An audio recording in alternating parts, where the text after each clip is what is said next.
Alright, gonna try to do this while my cat is jumping around and my dog is trying to chill out behind me. So if there's odd animalistic noises or a fucking plane, don't mind that in the background. Today I'm going to do part one of what I'm calling the Planar holiday special. I think I'm gonna do some gimmick like a planar carol, ghost of planar past, present, and future. Today we've got Timeless 2 here. This is my ghost of planar past. Kind of considered the king of the planar revolution of IEMs. Timeless, its predecessor. Timeless 2 introduced 2-pin cable, switchable nozzles, very similar design and packaging, but I think the cable on Timeless 2 is better. I've handled Timeless 1 a couple times, but I've only owned Timeless 2 here, so let's get down to it. I'll just keep this kind of up to the camera here for a little bit. Single planar magnetic driver. I believe this is the second iteration of 7 Hertz's, or whoever they get the planar driver from, the 14.5 millimeter planar driver that's in most everything. See the cool carbon fiber-esque finish here on these all metal shells. The premium build quality is definitely impressive, and I think is definitely a standout feature of Timeless 2, aside from its sound and overall hand feel. But briefly touch on what came with mine. I did buy mine secondhand, so I did not get...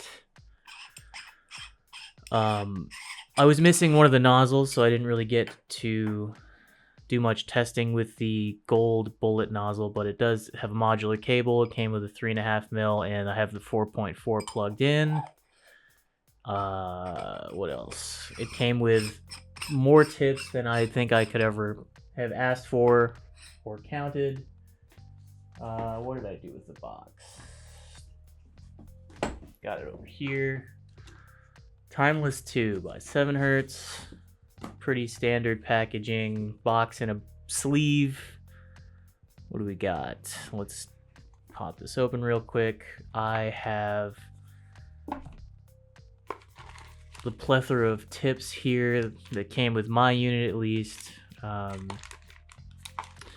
Here's some of the nozzles. We've got the gold flower, which comes standard. That's sort of the most similar to the original Timeless tuning. We've got silver bullet and gold bullet. I was missing a gold bullet. I didn't really care. The testing that I did do with the one gold bullet nozzle wasn't a big fan of. So I ultimately settled on the silver flower nozzle. That is the only nozzle I have graphed on my squig site, which we'll get to in a second. But you get your metal puck style case, modular cable, build quality all around feels excellent. Sound, in a few words, is incisive. It's got that planar kind of staging and separation that's really technical and nice. But definitely not a set for chilling out and laying back, especially in the silver flower configuration, which is kind of even more V-shaped, but happens to be the configuration I liked the most, even though it is definitely no stranger to being fatiguing. I also did do some EQ testing with these. Tried tuning auto EQ to the IEF 2025 preference line on Crinical's squig. Didn't really care for it. I did auto EQ to sort of HBB's kind of target, which I liked a little bit better. It's kind of a thicker and richer presentation than what you get out of the box here. But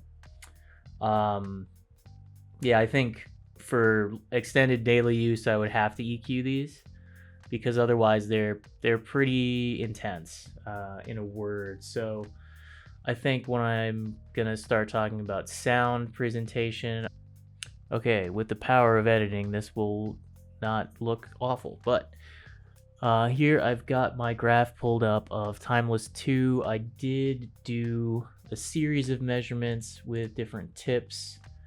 For example, final type ease. What's something else? Something sort of wide bore, like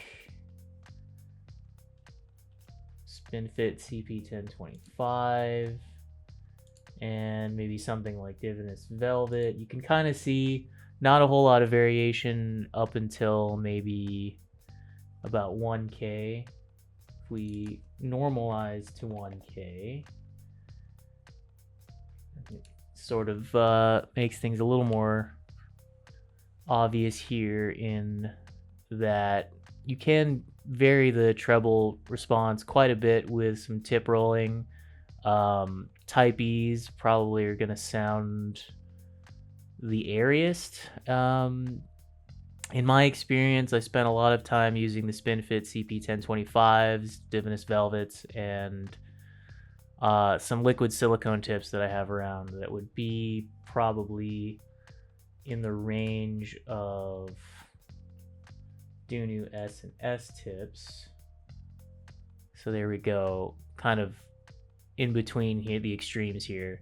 But essentially what you're going to get is a whole lot of upper treble, and with the Silver Flower nozzle a little bit more relaxed in the upper mids, kind of ear gain peak area. I am working on my own sort of target here on what I would like in sound, and as you can see, to my target, it's a little bit leaner and cleaner in the sort of lower mids. In the mid bass, then I like a little bit thicker of a sound, but what you're gonna get essentially is kind of a sub bass focused clarity monster. Instrument separation is usually excellent, although it can get a little bit messy in terms of vocals. Female vocals and male vocal harmonics can be a little bit brutal at times, so I definitely think Timeless 2 is going to be a better listen for more instrumental libraries, as opposed to really kind of produced vocal-centric stuff like pop music, K-pop, J-pop, etc. Vocals just can have a little bit of too much spice on them. What else? Yeah, not leads to it not being kind of versatile at all. It's just, if you want to sit back and kind of pick apart your music in terms of all the details you can find, these are going to be great for that. But yeah, I mean, they do have enough bass to be fun, but it kind of just serves to balance out that kind of treble intensity that this thing can present. But let's see, cymbals can be too bright, washy. Yeah, I mean, staging is good, kind of wide, but not necessarily a deep presentation. Yeah, female vocals are gonna be kind of the biggest trouble points. So yeah, pop is kind of a no-go. Metal music it does okay with. Faster, more impactful things it'll do fine, but really fast stuff, black metal, things with blast beats, a lot of double bass, can kind of get a little bit fuzzy and kind of unrefined and a little messy, at least in my experience. Hardcore music, a little bit slower, harder stuff is pretty good. Vocals can be, again, a rough point. especially where male vocals are typically kind of yelled or screamed. There's a lot of weird vocal harmonics that can get kind of amplified and stick out in the mix in kind of a bad way. So um, that being said, the instrumentation is going to be crispy and the separation is going to be kind of top notch. Yeah, the bass, the sub bass, and the bass impact are kind of going to be the other standout aside from instrument separation and treble extension. Yeah, and it'll have its moments with, hip hop, some pop tracks, things that are mixed a little bit less harshly. It's going to do better with, but yeah, it's ultimately it's going to be a bit of a fatiguing set for probably most people, myself included. But if you want something to kind of sit around and you want to pick apart your music from time to time, listen for things you had never heard in the mix before, or maybe want to hear your music in a bit of a different way, these could be a good piece of equipment to keep around. But yeah, that's basically my thoughts on the sound. I'm gonna switch back to the camera here. All in all, these are legendary for a reason. I think price to performance wise, they're pretty compelling if you're a tech head. If you really want every single detail in your music, you want a good cable, you want an all metal build. These would be one of the things I would reach for, especially in terms of character and style. I mean, I think they look cool, but in any case, yeah, kind of the standard was set by this in the Planar IM world, and moving forward with comparisons to other planars that I will make. I've got Fat Frequencies Quantum over here. I have the Tangsu Wu Zetian Legend dual planar. So maybe predictably, Quantum is going to be kind of the ghost of planar present, and the Wu Zetian Legend is going to be the ghost of planar's future. But